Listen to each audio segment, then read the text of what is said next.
ನೆತ್ನಾಳ್ ಅವರಿಗೆ, ನೆತ್ನಾಳ್ ಅವರಿಗೆ, ನಾಯಕರಿಗೆ ಇವತ್ತು ಬಸನಗೌಡ ಪಾಟೀಲ್ ಯತ್ನಾಳ್ ಅವರನ್ನು ಅವರ ಅಭಿಮಾನಿಗಳು ಹಾಗೂ ಲಿಂಗಾಯತ ಸಮುದಾಯದವರು ಇವತ್ತು ನಾವು ಪ್ರತಿಭಟನೆ ಹಮ್ಮಿಕೊಂಡಿದೆ. ನಮ್ಮೆಲ್ಲರಿಗೂ ಗೊತ್ತಾಗಿ ಇಷ್ಟೊಂದು ಜನ ಬಂದಿದ್ದಕ್ಕೆ ಮೊದಲು ತಮ್ಮೆಲ್ಲರಿಗೂ ಹೃದಯಪೂರ್ವಕ ನಮಸ್ಕಾರ ಮೇಲಿರ್ತಕ್ಕಂತಹ ಪ್ರೀತಿಯನ್ನು ತೋರಿಸ್ಕೊಡ್ತೇನೆ. ಬಂಧುಗಳೇ, ನಾನು ಹೈಕಮಾಂಡ್ ಕೇಳಕ್ಕೆ ಇಚ್ಛೆ ಪಡ್ತೀನಿ. ಈ ಭಾರತ ದೇಶದಲ್ಲಿ ನಾವು ಅಧಿಕಾರ ಚುಕ್ಕಾಣಿ ಹಿಡಿಬೇಕಾದ್ರೆ ಭಾರತೀಯ ಜನತಾ ಪಕ್ಷ ನಮ್ಮ ಪಕ್ಷದ ಆಧಾರ ಏನು ಹೇಳುತ್ತೆ? ನಾವು ಹಿಂದುತ್ವ ಮತ್ತು ಭ್ರಷ್ಟಾಚಾರ ಏನಾದರೂ ಅಧಿಕಾರಕ್ಕೆ ಕೇಳಿದ್ರ, ಪಕ್ಷದ ಚಟುವಟಿಕೆ ಮಾಡಿದ್ರ, ಪಕ್ಷದಲ್ಲಿರ್ತಕ್ಕಂಥ ಆಂತರಿಕ ಕೆಲವು ನಿಬಂಧನೆಗಳ ಬಗ್ಗೆ ಹೇಳ್ತಾರೆ ಹೊರತು ಅವರು ಪಕ್ಷಾತೀತವಾಗಿ ಯಾವುದೇ ಯಾವತ್ತೂ ದಿನ ಪಕ್ಷದ ಬಗ್ಗೆ ಮಾತಾಡಿಲ್ಲ. ಬಂಧುಗಳೇ, ಕುಟುಂಬಶಾಹಿ ರಾಜಕಾರಣ ಮಾಡಬಾರ್ದು, ನಮ್ಮ ಭಾರತೀಯ ಜನತಾ ಇರ್ಬೇಕಂತ ಹೇಳ್ತೀರಿ.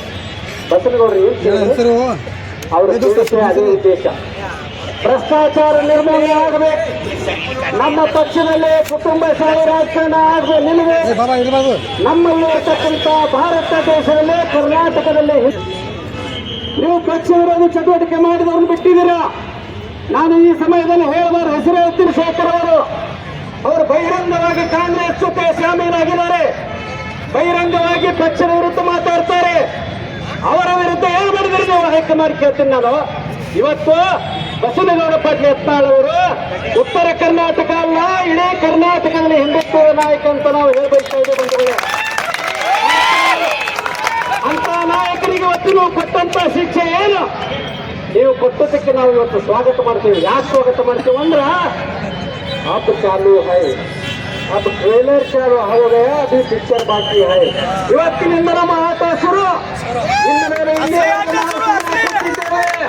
ಇನ್ನು ಸುಮ್ಮನೆ ಕೂತ್ಕೊಳ್ಳುವಂತ ಜಾಯಮಾನ ಅಲ್ಲ. ಲಿಂಗಾಯತ ಪಂಚಮಸಾನೆ ಬಸನಗೌಡ ಪಾಟೀಲ್ ಯತ್ನಾಳ್ ಅವರು ಇಡೀ ಲಿಂಗಾಯತ ಸಮುದಾಯಕ್ಕೆ ಮೀಸಲಾತಿ ಹೋರಾಟಕ್ಕೆ ಹೋರಾಟ ಮಾಡಿದಂತ ಏಕೈಕ ಕರ್ನಾಟಕ ರಾಜ್ಯದ ವ್ಯಕ್ತಿ ಅಂದ್ರೆ ಬಸನಗೌಡ ಪಾಟೀಲ್ ಯತ್ನಾಳ್ ಅವರು.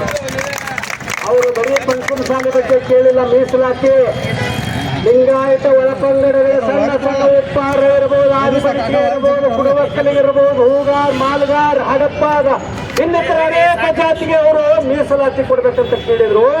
ಅಂತ ವ್ಯಕ್ತಿ ಜನಪರವಾದ ಕಾರ್ಯಕ್ರಮದಲ್ಲಿ ಹೋರಾಟ ಮಾಡಿದ್ರೆ ಇದು ಪಕ್ಷ ವಿರೋಧಿ ಚಟುವಟಿಕೆ ಅಂತ ಹೇಳ್ತಾ ಇದ್ರಿ. ನಿಮಗೆ ಯಾವ ನೈತಿಕತೆ ಇದೆ? ಕೆಲವೊಬ್ಬರು ಪಕ್ಷ ವಿರೋಧ ಚಟುವಟಿಕೆ ಇಲ್ಲೇ ಬಿಜಾಪುರದಲ್ಲಿ ಮಾಡ್ತಾರೆ.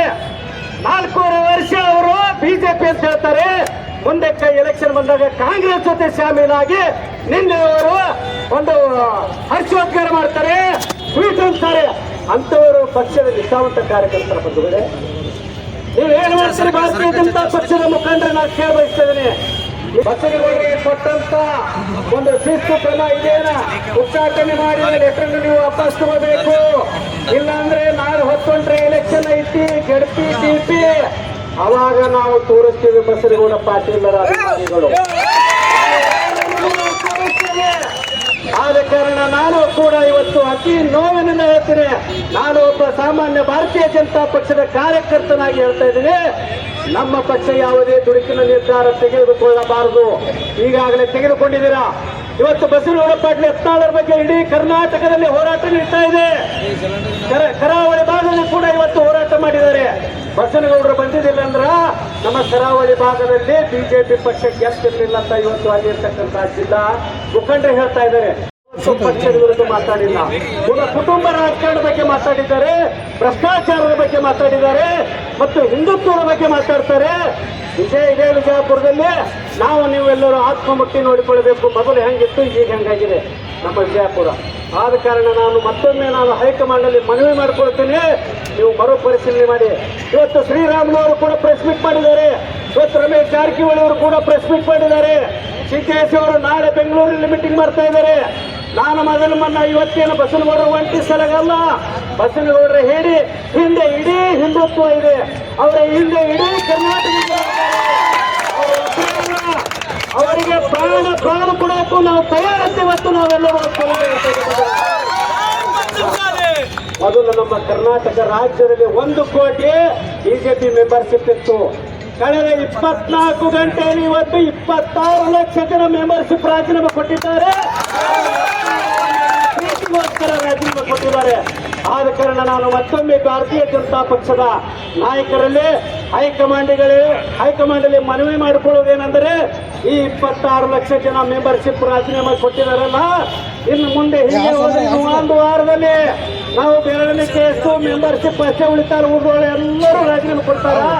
ಈಗ ಬಸನಗೌಡ ಪಾಟೀಲ್ ಯತ್ನಾಳರಿಂದ ನಾವು ಇಡೀ ಕರ್ನಾಟಕ ರಾಜ್ಯದ ಅಖಿಲ ಭಾರತ ಲಿಂಗಾಯತ ಸಮಾಜ ಅವರು ಹಿಂದಿರ್ತೇವೆ, ಹಿಂದೂ ಸಮಾಜ ಅವರು ಹಿಂದಿರ್ತೇವೆ ಅಂತ ಹೇಳಿ ನನಗೆ ಮಾತನಾಡಲು ಅವಕಾಶ